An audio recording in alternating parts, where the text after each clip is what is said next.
Ball they Kiran ಏನಾಯ್ತು?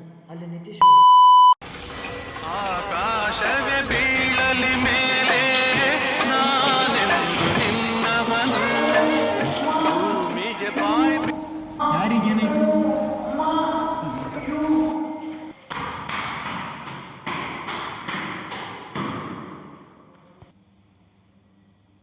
ನಿತೀಶ್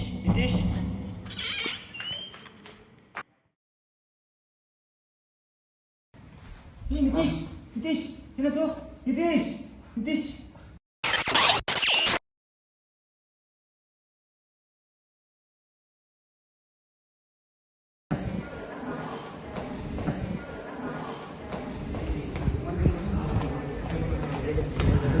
ಅದು ಮೊನ್ನೆ ಅಶ್ವಿನಿ ಪೇಷಂಟ್ ಇತ್ತು, ಅದು ಚೆಕ್ ಮಾಡಿದ್ರೆ ಏನಾಯ್ತು? ಅದು ನೋಡಿದೀನಿ ಸರ್, ಅದ್ರ ರಿಪೋರ್ಟ್ಸ್ ಬರಬೇಕು, ಚೆಕ್ ಮಾಡಿದೀವಲ್ಲ. Sir stomach pain sir. Karthik OPD ಕರ್ಕೊಂಡು ಸರಿ, ಓಕೆ ಸರ್, ಕರ್ಕೊಂಡು ಶ್ರೇಯಸ್ ಬಾರೋ, ಪೇಷಂಟ್ನ ಕರ್ಕೊಂಡು ಹೋಗು.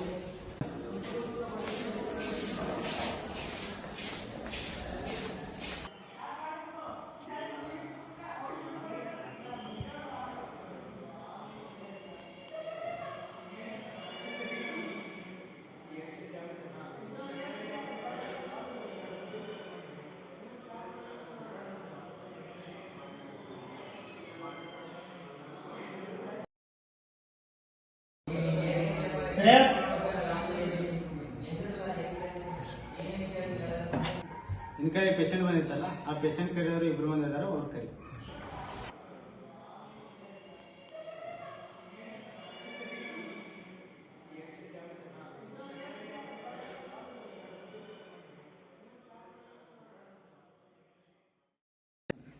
Patient name ನಿದೇಶ್.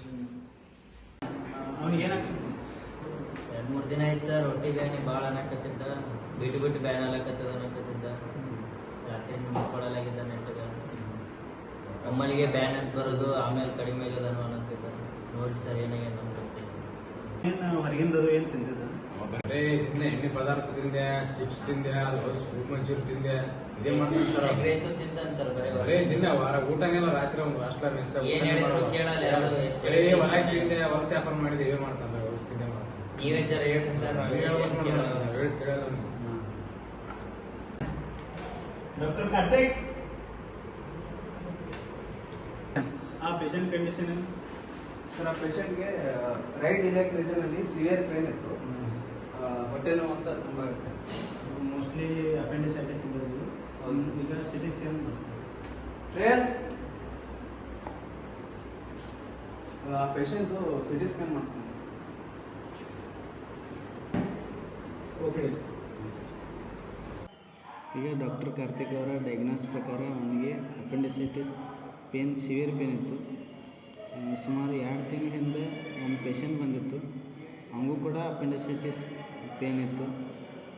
ಅವನಿಗೆ ಡೈಲಿ ರುಟೀನ್ ಹೇಳಿದೆ, ಆ ರುಟೀನ್ ಪ್ರಕಾರ ಅವನಿಗೆ ಫಾಲೋ ಮಾಡ್ತಿದ್ದಾನೆ.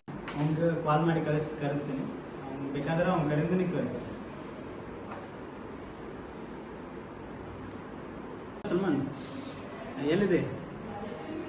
ಸ್ವಲ್ಪ ನಮ್ಮ ಹಾಸ್ಪಿಟಲ್ ಕಡೆ ಬರಬೇಕು. ಹಾಂ, ಹೇಗಿದೆಯಪ್ಪ ಸಲ್ಮಾನ್? ಚೆನ್ನಾಗಿದೆ ಸರ್. 2 ತಿಂಗಳ ಹಿಂದೆ ನಿನಗೆ ಡೈಲಿ ರುಟೀನ್ ಅಂತ ಹೇಳಿದ್ದಲ್ಲ, ಇವ್ರಿಗೆ ಸ್ವಲ್ಪ ಮೆಡಿಸಿನ್ನಾಗಿ ಅಪೆಂಡಿಸೈಟಿಸ್ ಆಗಿದೆ. ಆ ರುಟೀನ್ ಇದೆಲ್ಲ ಫುಲ್ ಕ್ಯೂರ್ ಆಗಿದೆ. ಹಾಂ ಸರ್, ಕ್ಯೂರ್ ಆಗಿದೆ. ಹೊರಗಿಂದ ಜನ ಕಂಪ್ಲೀಟ್ಲಿ ಬಿಟ್ಟಿದೆ. ಹಾಂ, ಮೆಡಿಸಿನ್ ಸರ್. ಏನೇನು ಮಾಡಿ ಸರ್, ನಾನು ತಿಂಗಳಿಂಚೆ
ಅಲ್ಲ ಟ್ಯಾಬ್ಲೆಟ್ ಇಲ್ಲಾರ್ದೆ ಏನು ಇಲ್ಲಾರ್ದೆ ಕಡಿಮೆ ಆಯ್ತು ಇದು ಮಾಡಿದ್ರೆ. ಇಲ್ಲ ಸರ್, ನಮ್ಮ ಸರ್ ಅವತ್ತೇನು ಹೇಳಿದ್ರು ಅವತ್ತಿಂದಾನೇ ಫಾಲೋ ಮಾಡಿದೆ ಸರ್.